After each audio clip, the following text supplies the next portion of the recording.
Assalamualaikum warahmatullahi wabarakatuh. Apa kabarnya kalian pada hari ini? Alhamdulillah, semoga kabarnya selalu baik ya. Kali ini Ustazah Zulfa akan menemani kalian dalam pelajaran SKI, Sejarah Kebudayaan Islam.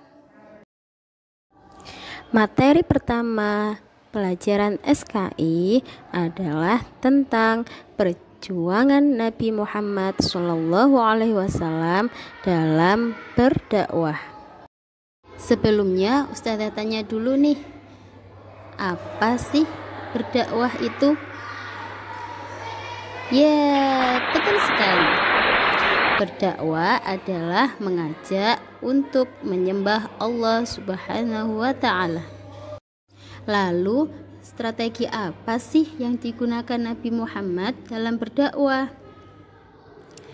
Ya, Nabi menggunakan dua strategi. Yang pertama, strategi dakwah secara sembunyi-sembunyi. Yang kedua, strategi dakwah secara terang-terangan. Bagaimana sih dakwah Nabi secara sembunyi-sembunyi itu? Mari perhatikan penjelasan Ustazah ya. Setelah menerima wahyu yang pertama, surat Al-Alaq ayat 1-5, Khadijah kemudian mengajak Nabi Muhammad untuk menemui Waraqah bin Naufal. Waraqah bin Naufal ini adalah saudara Khadijah.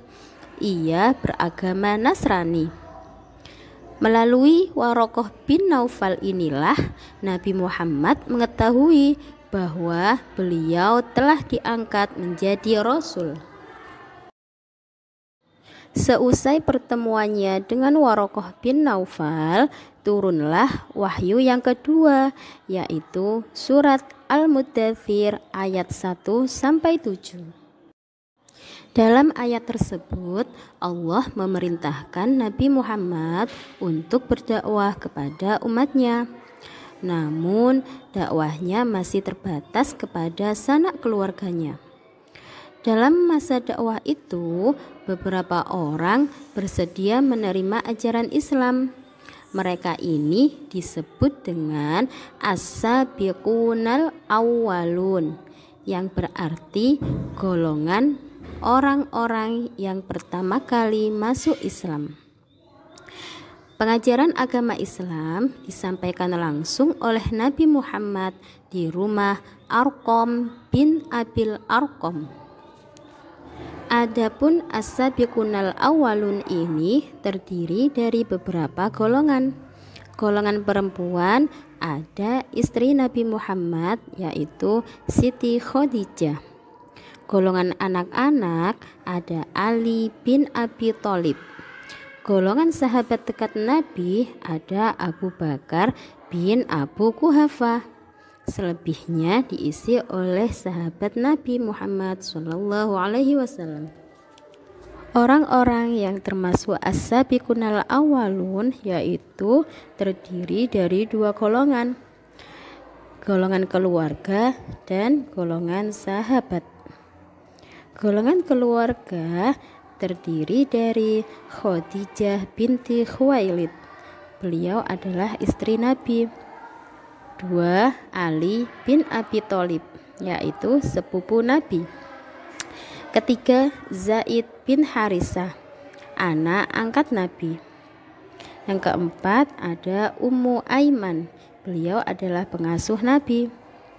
Sedangkan dari golongan sahabat ada Abu Bakar, Utsman bin Affan, Zubair bin Awam, Abdurrahman bin Auf, Sa'ad bin Abi Waqqas, Thalhah bin Ubaidillah, Abu Ubaidah bin Jarrah, Arqam bin Abil Arqam.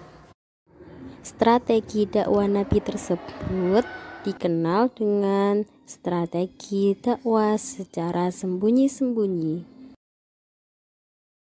Setelah 3 tahun lamanya Nabi berdakwah secara sembunyi-sembunyi, kemudian turun perintah untuk menjalankan dakwah secara terang-terangan.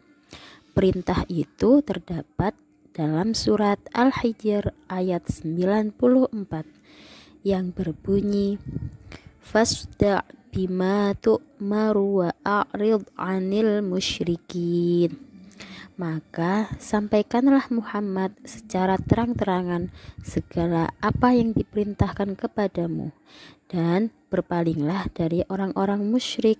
Quran surat Al-Hijr ayat 94. Pertama kali yang dilakukan Nabi Muhammad dalam dakwah secara terang-terangan adalah mengumpulkan dalam jamuan makan para kerabatnya dan orang-orang terpandang dari kaum Quraisy. Mereka ini diajak untuk menyembah Allah, berbuat baik terhadap sesama, dan tidak boleh saling bermusuhan. Namun hanya sebagian kecil saja yang menerima ajakan Nabi Muhammad. Sebagian besar menolaknya, termasuk paman Nabi yang bernama Abu Lahab. Beliau secara keras menolak, bahkan mengancam akan memusuhi Nabi Muhammad apabila meneruskan dakwahnya. Walaupun mendapat tentangan dan ancaman dari orang-orang yang menolak dakwahnya, Nabi Muhammad tetap tabah dan tidak putus asa. Sekian materi pertama pada hari ini. Selanjutnya kita bermain yuk. Bermain kuis siapa dia. Seperti yang Ustazah jelaskan tadi, orang-orang yang pertama masuk Islam terdiri dari beberapa golongan. Di antaranya ada istri Nabi, sahabat dekat Nabi, pengasuh Nabi, anak angkat Nabi, dan sahabat yang lainnya.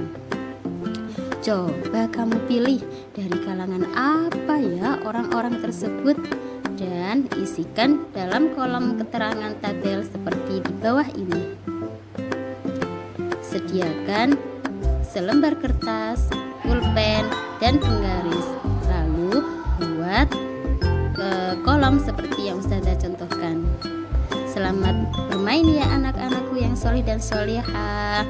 Ustazah akhiri. Wassalamualaikum warahmatullahi wabarakatuh.